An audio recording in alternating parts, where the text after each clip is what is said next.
So hi, hello, this is Alisha Costanzo and welcome back to my channel, and I'm sitting in front of my bed today because the lighting feels good.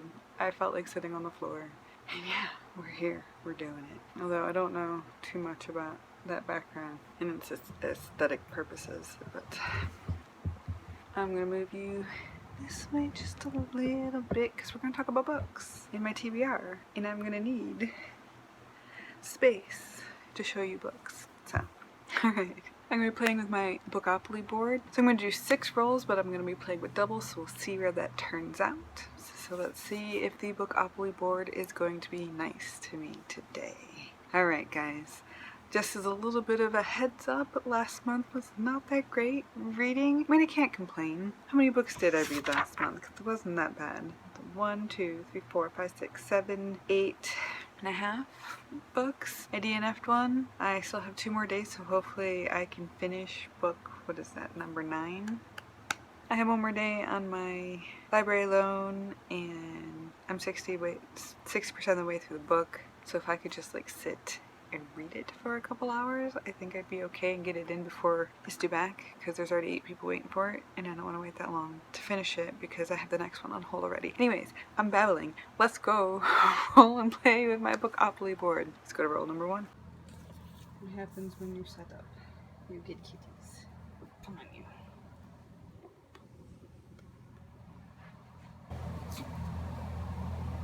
Frodo. So roll number 1. 10.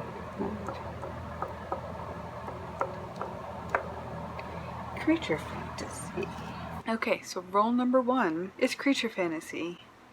This always makes me so happy when I have something. I like it when things are different. So, creature fantasy took me for a loop, and I am trying to fit in 3 read-a-thons because that seems to be my habit. And within those 3 read-a-thons, I have, what do I have a total of? 1, 2, 3, 4, 21 prompts. I'm gonna try to mix and match these as much as possible. 2 of them, oh, I'm in 4 read-a-thons, sorry, 4 read-a-thons. 2 of them only last for about a week. The other 2 are month long. A lot of this should fit together somehow. I don't think I'm going to be able to hit all of the ones for the week, the 2 weaker ones, but the others I do think I'm going to be able to fill all those prompts. So we'll see what happens. Maybe new job, old job starting. I don't know what's going on with my life currently. I'm kind of meh. So yeah, creature fantasy.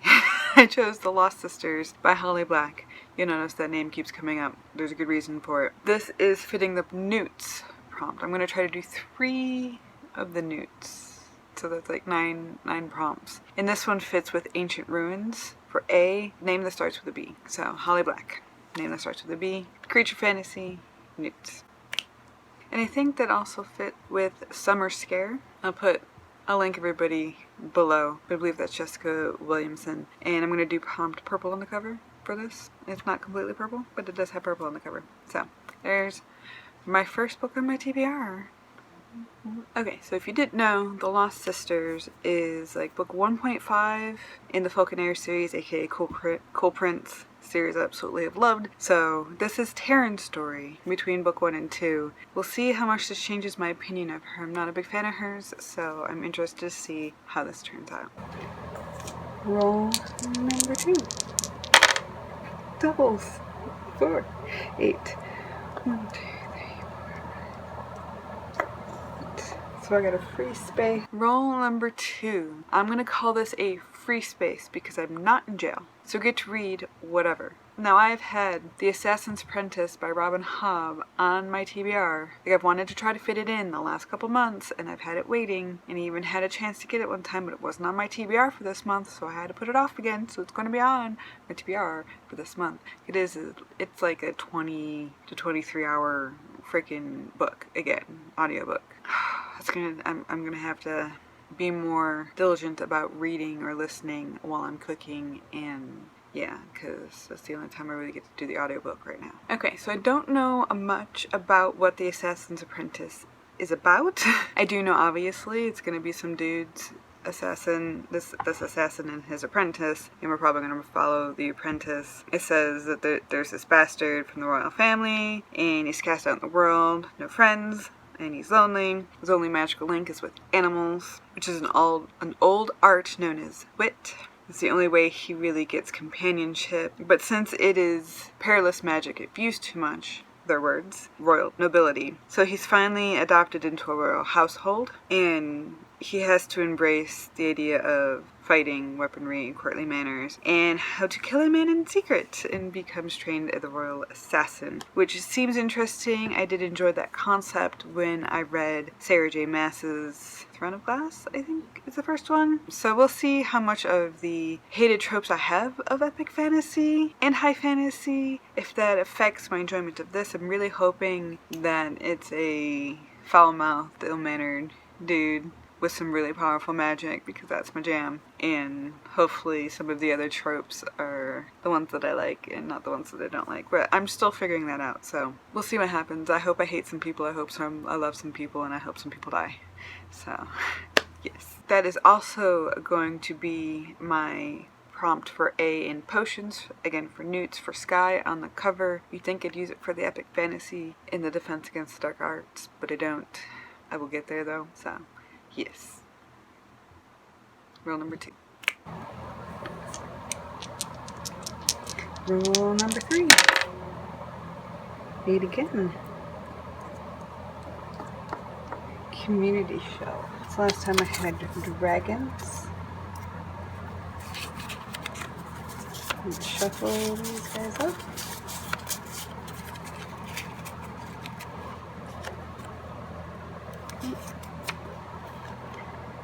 I got that last time. I'll take another beautiful cover. I might even use the same book because I never finished it.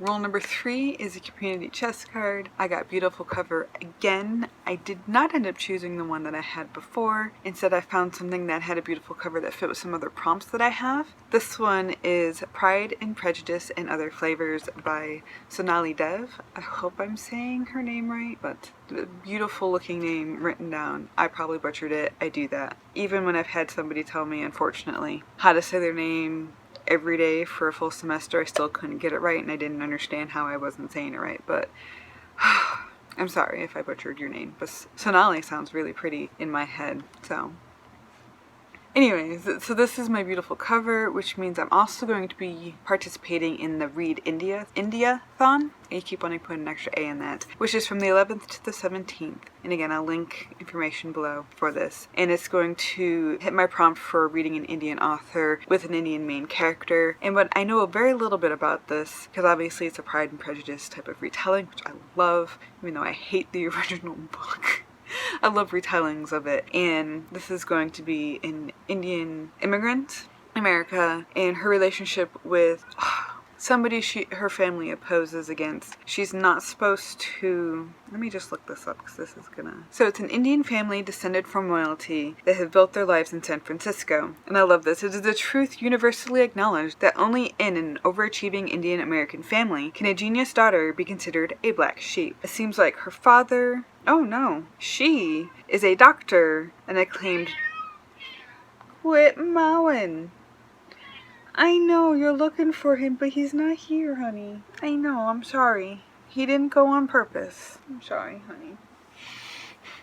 I'm all sad. So, the main character seems to be an acclaimed neurosurgeon, but they have some non-negotiable rules. Never trust an outsider, never do anything to jeopardize your brother's political aspirations, and never ever defy your family. And she's, of course, guilty of breaking all 3 rules. Now, who's the dude?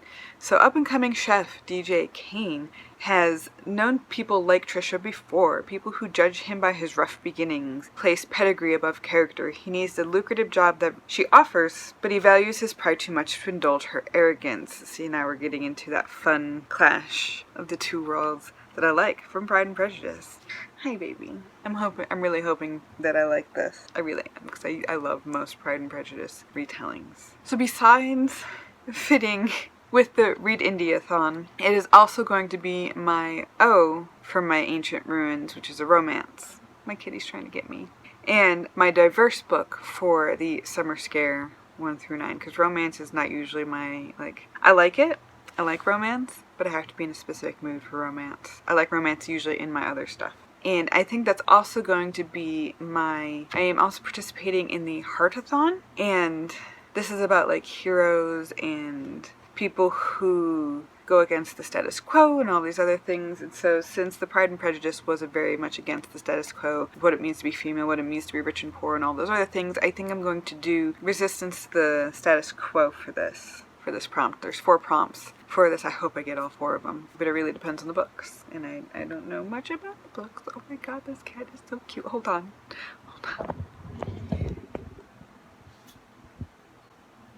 Why are you being so cute? Why are you just being so cute?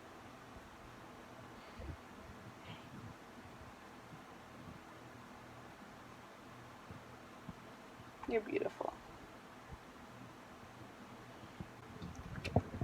Let's move you back up here.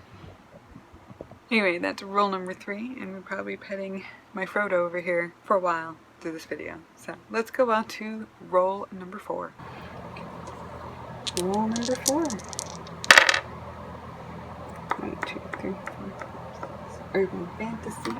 So rule number 4 is an urban fantasy. So I'm going to admit right now, 2 months in a row I've had these books on my TBR, and I have not completed them. Oh, you gonna get me. And that is Thirst 1 and 2. I need to emulate this, and I'm behind on my Writeropoly prompts too, because this month has just been, it's been tough. It's been tough. So I'm planning to read these, start reading these tomorrow, read them through the first week of August. I can't believe it's almost August. And emulate my author stuff during that week too, and film that whole process. So, these are back on my TBR for the 3rd month in a row. There's reality for you guys. There's reality for you. So, does this fit with any of my other shit? These are going to be I think these are going to be my horror thriller. It's urban fantasy, paranormal horror. I think this might be my horror thriller for Defense Against the Dark Arts with the N.E.W.T.S. Works for me, because the other one I have possibly for that is on hold, and I might not be able to finish the one I need to finish to read it. So, hey you, he's attacking my feet. I don't really have maybe a spooky word in the... He's tickling me. Frodo butts. But it has spooky names to the original titles. I think I'll go with that for my summer scare read-a-thon. Rule number 5. Rule number 5. Continuous series. Rule number 5 is continue a series. This always works for me because I read a whole lot of series at the same time, on top of each other, because I'm a weirdo, or I'm crazy, or whatever you want to call it. Oh my god, you're tickling me so bad. Ow, your butt. That's what happens when I'm on the floor. So I chose Happily Ever After by KIERA. This is the anthology or collection of all of the in-between pieces for the selection series, which I just finished, so I want to finish reading out the rest of this bit of it. And I also want to read her other offshoot part of the series, and Siren, and all, like, it's like a cleanser almost between some really tough books. Narration isn't bad, the world building isn't bad, some of the shit's cheesy, but I'm still gonna keep going with it. Let's get the whole experience if we're gonna have the whole experience. And the reason I like that attitude is because when I read Twilight, and then I liked Twilight. I've talked about it before. There's some issues with it, but all of those issues were resolved in the one small companion book, which was The Brief Second Life of Bree Tanner. So I'm hoping, which is always my hope, that these short secondary stories in between the main drama make it so much more interesting and have way more interesting bits than the main drama does, because you get to see little other pockets of the world. And so that's what I'm hoping for with these stories. This is also going to be my under 200 pages, because, you know, they're actually shorts that are collected together, so that's going to be my prompt for that for the Summer Scare-a-thon with Jessica Williamson again. Alright, let's go on to rule number 6. Rule number 6, we'll see if this is the extra one from the doubles or not, depending on what it is.